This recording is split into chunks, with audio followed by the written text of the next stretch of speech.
Asseyez-vous, s'il vous plaît. Bonjour, Adia est inquiétant. Il accepte tout ce qu'on lui propose sans rechigner. L'institutrice craintive le traduit donc devant la cour. Silence! Silence! L'accusé Adia est demandé à la barre.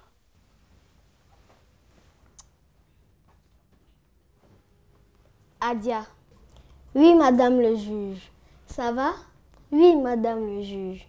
Vous êtes heureux d'être ici? Oui, madame le juge.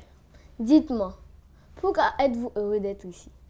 C'est un plaisir pour moi de vous rencontrer à nouveau, votre honneur.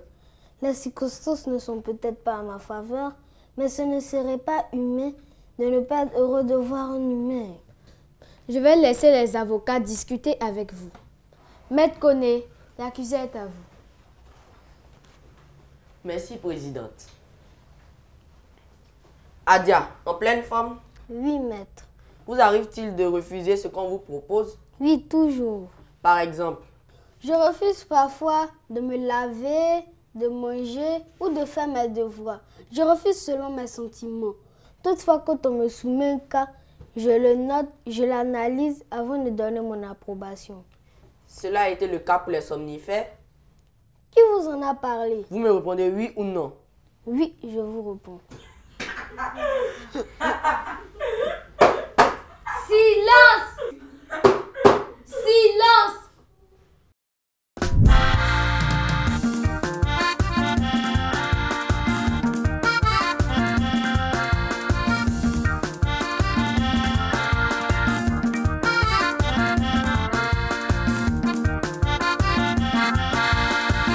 Adia!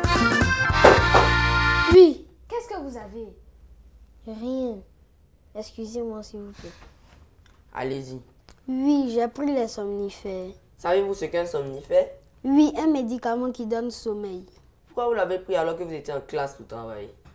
J'étais souffrant. Je l'avais dit à la maîtresse. Mais elle n'a pas voulu me laisser aller à l'infirmerie, sous prétexte que je fuyais la colle. Mon voisin, dont le père est médecin, m'a gentiment proposé de m'aider à mieux me sentir, en me donnant un cachet. J'avais vraiment mal. J'ai donc accepté son aide.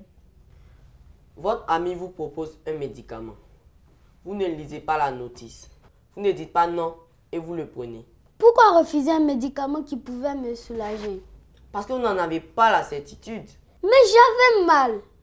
Peu m'importe, je voulais être soulagée. C'est moi qui cherchais des calmants. Bon sang. On va se calmer.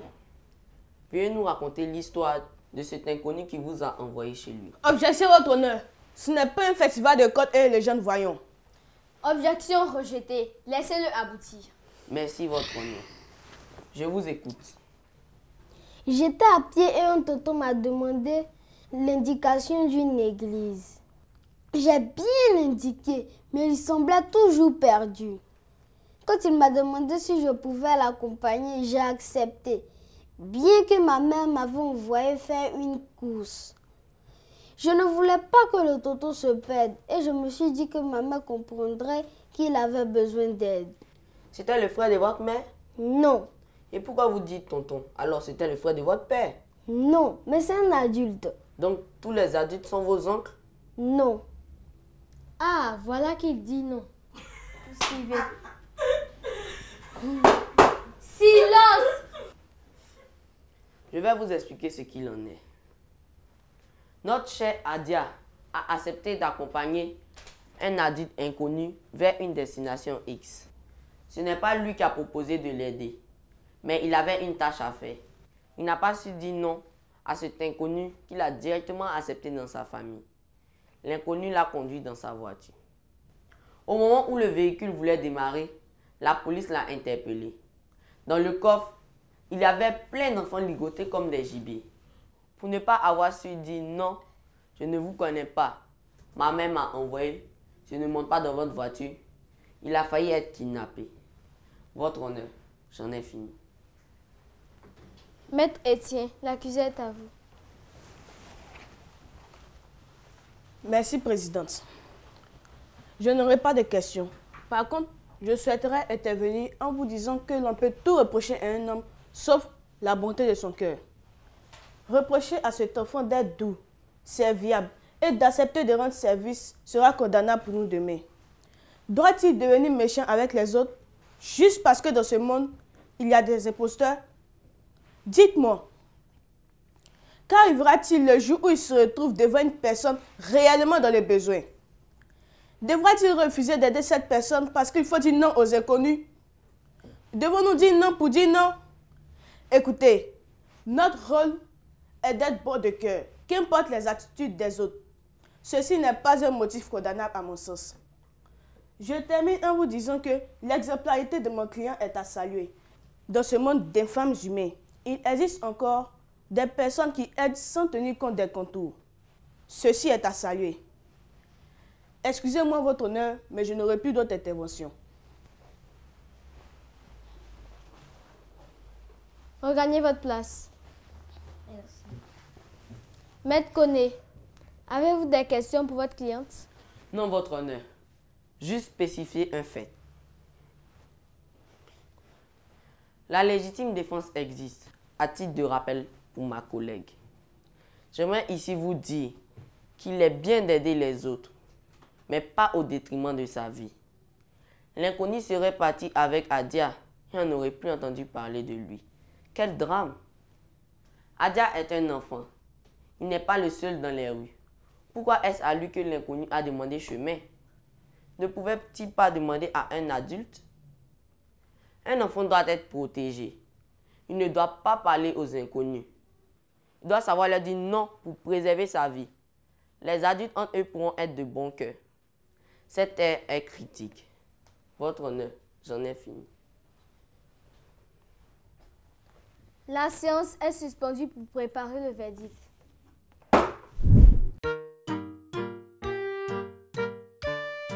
L'actualité. Hello chers amis et bienvenue dans votre rubrique Exploration. Aujourd'hui, nous parlerons de Toukouzou. Toukouzou est une localité du sud-est de la Côte d'Ivoire et appartenant au département de Grand Laou, dans la région des Lagunes. La localité de Toukouzou est un chef-lieu de commune. L'église Papa Nouveau, fondée en 1937 par le prophète Papa Nouveau. Il a également œuvré pour le bien-être en bâtissant des œuvres sociales, écoles, maternités, centres culturels et spirituels, sites sacrés. L'œuvre la plus importante du prophète reste la cour sainte de Osalem. Sur la terre de Osalem existent plusieurs sites sacrés qui font l'objet de visites quotidiennes. La cour sainte de Osalem est constituée de 8 bâtiments, dont la grande église de Osalem. Je vous invite à y faire un tour. Merci de m'avoir suivi. Au revoir et à bientôt. Le monde d'aujourd'hui n'est pas aisé. Toutes les personnes que nous voyons ne sont pas forcément de bonne volonté. Il est important de savoir garder les distances pour éviter les dérives. Adia, levez-vous.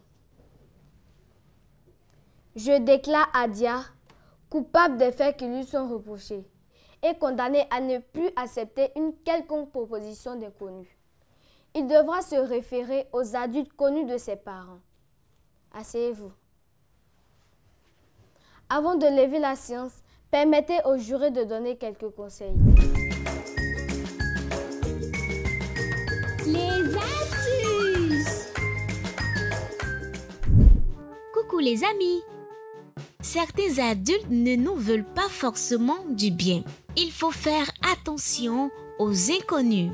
Je vous donne des astuces. Évitez les familiarités. Ne pas se retrouver seul avec un inconnu. Ne pas suivre un inconnu. Le ramener à une personne adulte pour toutes les questions.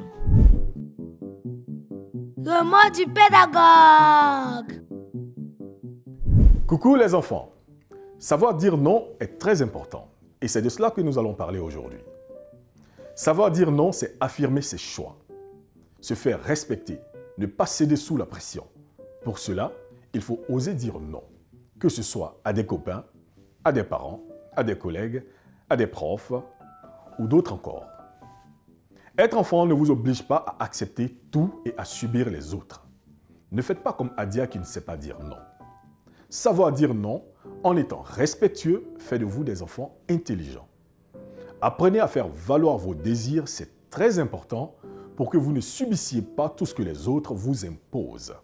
Chers parents, dans l'éducation de vos enfants, enseignez-leur ce qui est bien pour eux et ce qui ne l'est pas. Cela leur donnera une vision plus claire de ce qu'ils doivent accepter ou non. Laissez vos enfants souvent exercer leur libre arbitre pour développer en eux des valeurs d'autonomie. Ainsi, vos enfants ne seront pas facilement influençables ni manipulables. Chers enfants, si vous apprenez ainsi à dire oui ou non librement à ceux qui vous entourent, vous allez prendre confiance en vous et mieux, vous allez affirmer votre personnalité. Allez, à la prochaine les enfants. Éducation civique et morale. Vomissement. Le vomissement est le rejet actif par la bouche d'une partie du contenu de l'estomac. C'est une action protectrice de l'organisme a pour but de protéger ce dernier contre l'indigestion de substances toxiques. Précaution à prendre. Allongez-vous un peu ou allez vous promener. Après avoir vomi, ménagez votre estomac. N'absorbez rien pendant quelques heures. Vous pouvez boire de l'eau, une boisson gazeuse ou de l'eau citronnée bien fraîche à petites gorgées. Par la suite, veillez à un apport de liquides et de sels minéraux. Évitez les aliments gras ou épicés, l'alcool, le café et le tabac. J'espère que vous avez bien noté nos conseils et tâchez de bien vous comporter. Sinon, vous viendrez au banc des accusés ici dans cette cour qui est loin d'être une cour de récré. La séance est levée.